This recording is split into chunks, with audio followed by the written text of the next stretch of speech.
आज हम लोग क्वेश्चन नंबर 13 देखेंगे।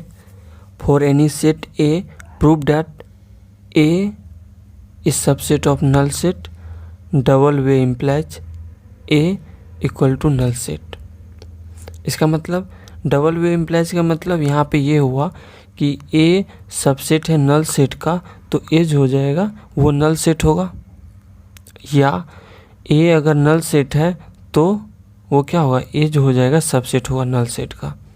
डबल वे इम्प्लाइज, इससे पहले हम लोग देखे थे इम्प्लाइज एक एरो दिया रहता, जैसे हम अगर यहाँ पे सिर्फ ये रहता कि ए सबसेट है नल सेट का implies A equal to null set. इसका मतलब चूँकि यहाँ पे प्रूव करना है, तो इसका मतलब ये हुआ कि हमें अगर ये दिया रहेगा कि ए सबसेट है नल सेट का, देन है ना ये इम्प्लाइज है।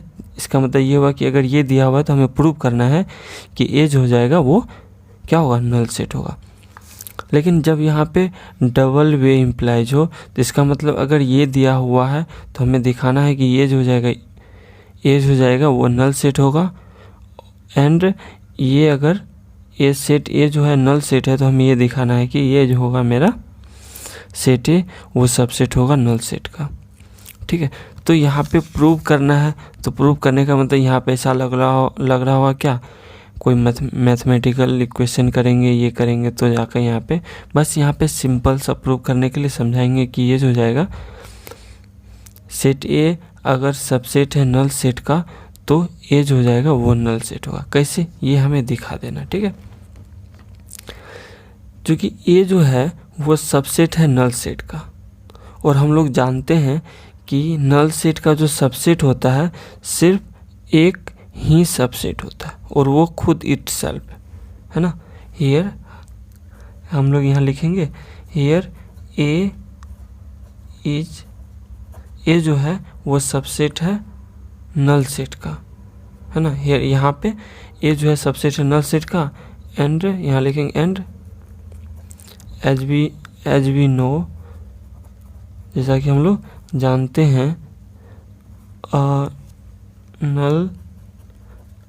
a null set has only one subset। ठीक है, one subset that is itself, है ना।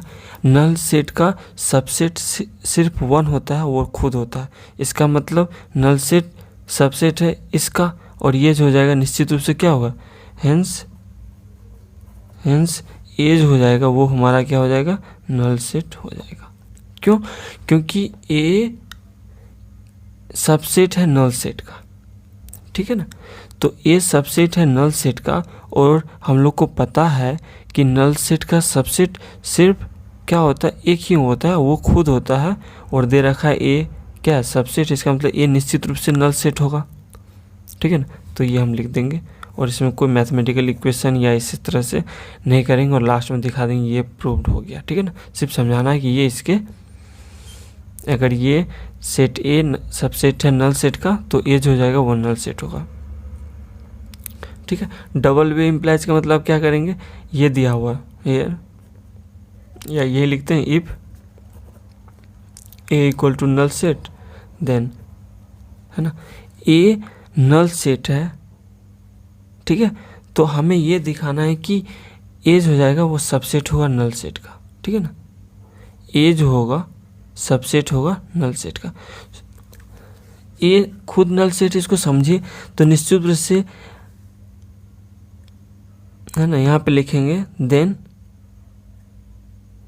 Every set is subset of, A जो हो जाता है, प्रत्येक सेट जो होता है वो सबसेट होता है ऑफ इटसेल्फ, खुद का। ठीक है ना, इटसेल्फ, सो ए जो हो जाएगा वो सबसेट होगा नल सेट का। ठीक है, यही होगा, इसमें यही देखना है। ठीक है, इसको ध्यान से देखोगे, डबल वे इम्प्लाइज का मतलब, और इस केस में क्या होगा, ए सबसेट है नल सेट का, नल सेट का सबसेट है ए, इसका मतलब हमको पता है कि नल सेट का जो सबसेट होता है सिर्फ एक होता है ना, वो खुद होता है, इसलिए ये हो जाएगा ए नल सेट होगा। और दूसरा यहाँ पे ये, अगर ए नल सेट है तो दिखाना है कि ए जो हो जाएगा सबसेट होगा नल सेट का, ठीक है। तो यहाँ पे हमने लिख दिया। नेक्स्ट क्वेश्चन देखते हैं 14 क्वेश्चन नंबर। क्या करें यहाँ पे, state whether the given statement is true और फॉल्स, ठीक है ना। हमें ये दिखाना है कि जो स्टेटमेंट दिया हुआ है वो ट्रू है या फॉल्स है। यहाँ पे दे रखा है कि ए सबसेट है बी का, तो हम ए क्या है वो मान लेते हैं, लेट ए जो है वो है 1 2 मान लेते हैं, है ना। देन सेट बी क्या होगा, क्योंकि ए सबसेट है बी का तो ए का हर एक एलिमेंट बी में होगा, तो 1 2 इसके अलावा कोई दूसरा ले लेते हैं 3, ठीक है। And x is not an element of B, कोई एक्स है, मान लेते कोई एक्स है जो बी का एलिमेंट नहीं है, ठीक है। तो इसमें 1 2 3 बी में तो है, इसके अलावा कोई दूसरा ले लेते हैं, जैसे लेट या एक्स इक्वल टू क्या है 5 है, जो बिलोंग्स नहीं कर रहा है बी में। देन कह रहा है कि अगर ऐसा कंडीशन है, ए सबसेट है बी का और एक्स कोई एक ऐसा एलिमेंट है जो बी का एलिमेंट नहीं, जैसे हमने मान लिया 5 बी का एलिमेंट है। देन बोल रहा है देन जो एक्स होगा यानी ये जो 5 होगा वो ए का एलिमेंट नहीं होगा, तो 5 एम होगा क्या, बिल्कुल नहीं होगा। किसी भी केस में कोई भी एक ऐसा एलिमेंट 1 2 3 के अलावा कोई ऐसा एलिमेंट लेंगे, ठीक है ना, जो बी का एलिमेंट नहीं होगा तो वो निश्चित रूप से ए में नहीं होगा। क्यों, क्योंकि ए सबसेट है बी का, तो ए का हर एक एलिमेंट बी में होगा, है ना। तो कोई एक्स लेंगे जो बी में है ही नहीं, तो वो निश्चित रूप से ए का एलिमेंट होगा, तो इसका मतलब ये सही है। देन एक्स निश्चित रूप से क्या करेगा, ए का एलिमेंट नहीं होगा। तो ये जो स्टेटमेंट है ये मेरा क्या है, ट्रू है, ठीक है। क्वेश्चन नंबर अब देखते हैं 14 का बी। ये क्या बोल रहा है, ए सबसेट है नल सेट का, देन ए इक्वल टू क्या होगा, नल सेट। वही क्वेश्चन नंबर 13 में जो देखे थे आप वही लिखोगे, है ना। ए सबसेट है नल सेट का, वही जो 13 नंबर में दिखे थे, क्या लिखे थे, ठीक है। तो यहाँ पे A subset of null set है, यहाँ पे लिखोगे एज वी नो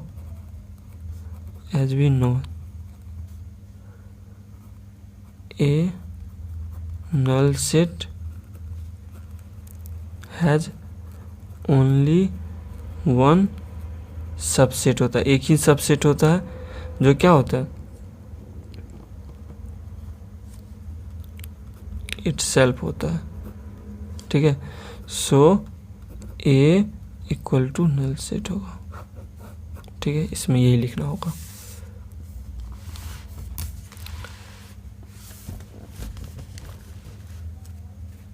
थ्री देखते हैं।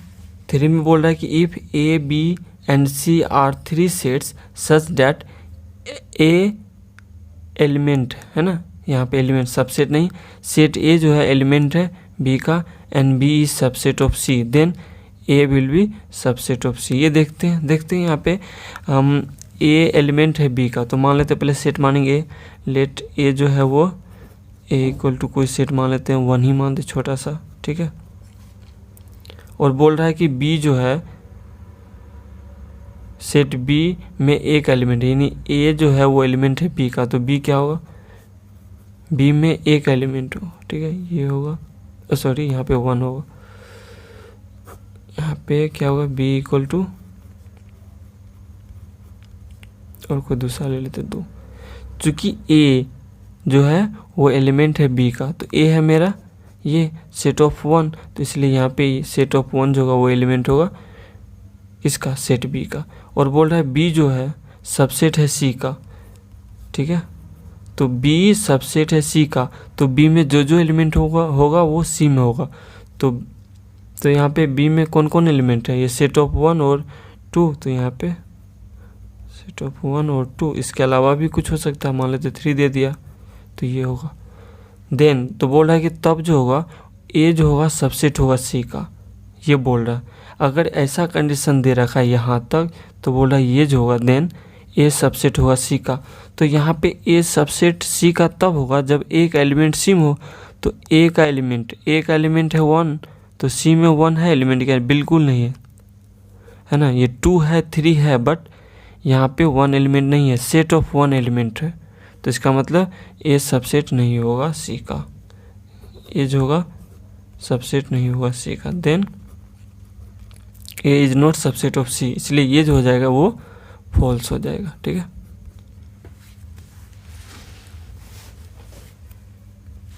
फोर देखते हैं।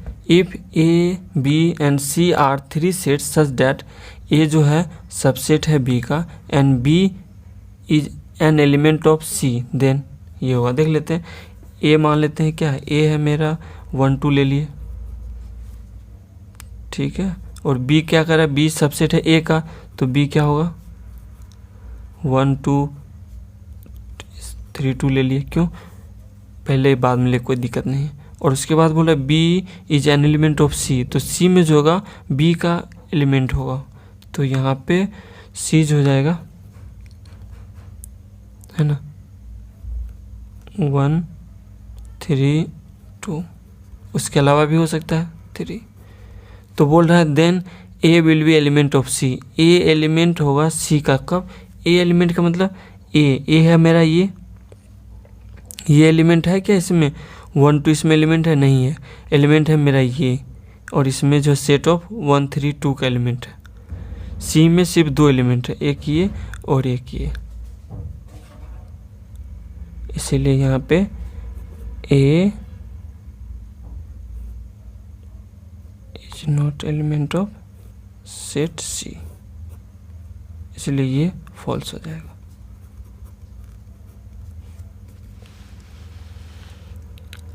फाइव नंबर देखते हैं।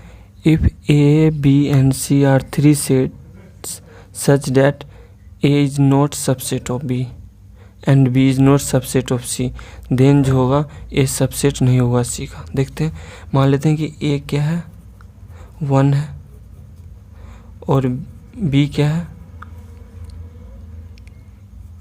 2 3 ले लेते हैं, ठीक है।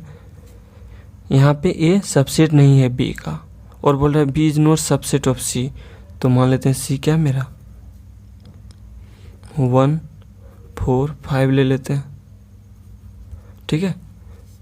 तो then A is not subset of C, जो कंडीशन दे रखा है वो मैंने कर दिया। सेट ए माना सेट ऑफ 1, ठीक है, बी माना 2 3 है इस सेट बी में, और सी में 1 4 5 लिखा दे दिया। तो बोल रहा है then A will be not subset of C, A subset नहीं हुआ सी का, ऐसा है क्या, है ना। देखो सी में तो 1 तो है, इसमें 1 है, तो इसके यहाँ पे हियर क्या है, ए जो है वो सबसेट है सी का। तो हमारा ये कहना कि ए is not subset of C, ये क्या था, फॉल्स था।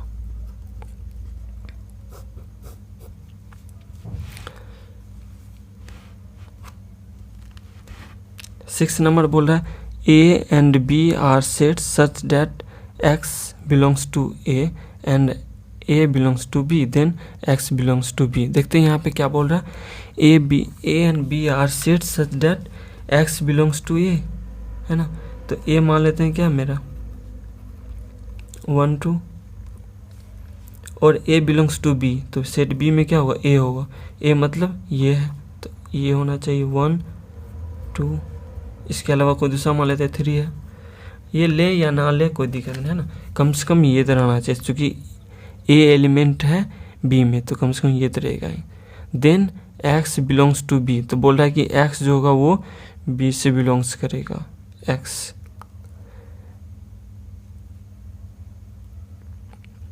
सॉरी, थोड़ा सा और इजी करते, ये भी इससे भी समझ सकते हैं, लेकिन यहाँ पे क्या करें, एक्स बिलोंग्स टू ए, तो ए एक्स मान ली यहाँ पे क्या है 1 है, ठीक है। एक्स कोई भी हो सकता है, नॉन या एक्स भी मान सकते हैं, तो ए जो हो जाएगा वो एक्स है, ठीक है, या तो एक्स ही ले लेते हैं, एक्स है, ठीक है। और बी क्या कर रहा है, सेट बी जो है वो एलिमेंट है, सॉरी यहाँ पे ए जो है एलिमेंट है बी का, तो इसमें क्या होगा, ए एलिमेंट होगा, इसके अलावा भी कोई दूसरा होगा, वाई मान लेते हैं। तो then x belongs to B, x ये बी में होगा क्या, बी नहीं है। क्यों नहीं है, ये सेट ऑफ एक्स है, ये और इसमें डिफरेंट है, इसलिए ये कहना गलत है, ये इसलिए क्या हो जाएगा, फॉल्स हो जाएगा। ठीक है, एक बार फिर समझ लेते तुरंत quick. A and B are sets such that X belongs to A, A में एक्स, ठीक है, हम 1 भी मान सकते हैं यहाँ पे 1, लेकिन यही कर लेते, एक्स ही ले लेते हैं। तो एक्स बिलोंग्स टू ए, ठीक है, तो ए सेट ए में क्या है, एक्स है, ठीक है, और जो सेट ए है वो क्या है, बिलोंग्स टू सेट बी, तो बी में सेट ए होगा, तो ए है ये, इसलिए ये एक एलिमेंट हो गया, दूसरा वाई मान लिए। तो बोल रहा है एक्स बिलोंग्स टू बी, तो एक्स जो होगा, ये जो एक्स होगा वो सेट बी में होगा, नहीं ये सेट ऑफ एक्स, ऐसा कई क्वेश्चन हम लोग देख चुके थे, है ना, इसलिए ये हो जाएगा फॉल्स हो जाएगा। ओके।